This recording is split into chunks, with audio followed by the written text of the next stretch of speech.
آیا می دانستید یکی از بزرگترین مراکز خرید آمریکا جایی است که هم عروسک‌های ترند جهانی مثل لوبوبو در آن فروخته می شود، هم فروشگاه رسمی کراکس و هر روز هزاران نفر فقط برای دیدن آن به اینجا می آیند؟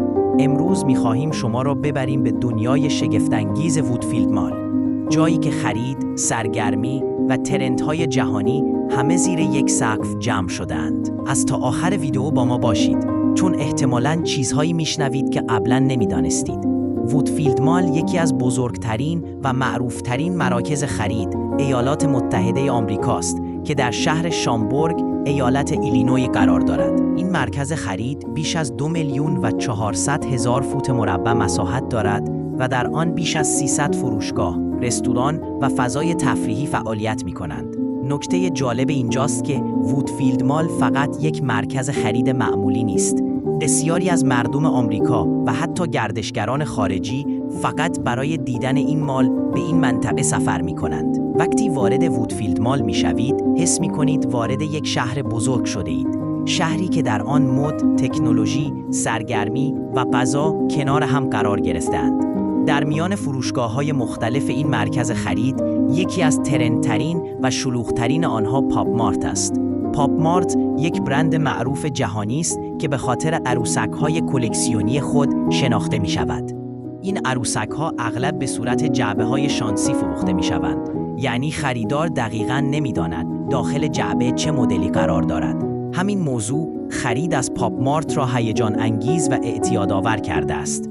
یکی از محبوب‌ترین عروسک‌های پاپ مارت لوبوبو است. لوبوبو فقط یک عروسک ساده نیست. طراحی خاص، حالت چهره متفاوت و داستان شخصیت محور آن باعث شده هم کودکان و هم بزرگسالان عاشقش شوند.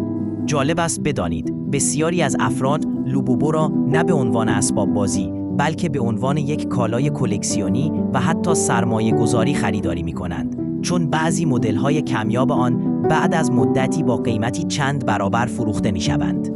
به همین دلیل است که فروشگاه پاپ مارت در وودفیلد مال همیشه شلوغ و پرهیجان است. در دل همین مرکز خرید، فروشگاه رسمی کراکس قرار دارد. کراکس به خاطر کفش‌های فوق‌العاده راحت، سبک و پزشکی خود در سراسر جهان شناخته می‌شود. اما موفقیت کراکس فقط به راحتی محدود نمی‌شود. یکی از دلایل ترند شدن دوباره این برند، امکان شخصی سازی کفش‌ها با اکسسوری‌هایی به نام جیبیتس است.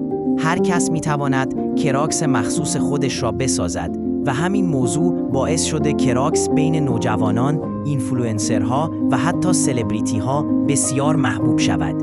وودفیلد مال فقط محلی برای خرید نیست. در این مجموعه سینماهای مدرن، رستوران‌های بین‌المللی، کافه‌ها و رویدادهای متنوع برگزار می‌شود.